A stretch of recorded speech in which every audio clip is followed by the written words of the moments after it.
As you can tell, I'm a photographer. I'm not walking down the street and taking photos of people, architecture, and cars.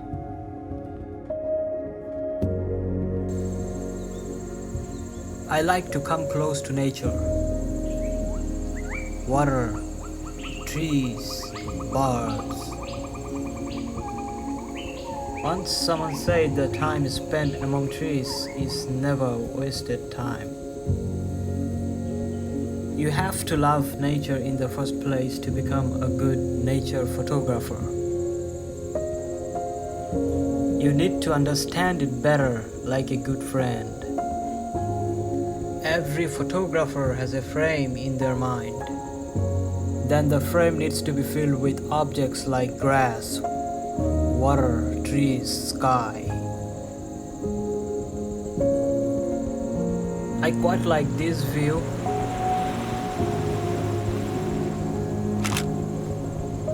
But the light is too bright. So I guess I have to wait here till the sun goes down a little more. Suppose everything is perfect and I press the shutter and the photo looks good. Is it the end?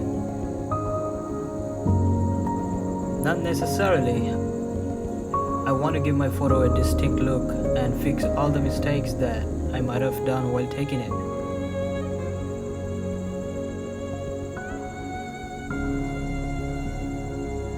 So you see, there's a lot going on behind an amazing photo.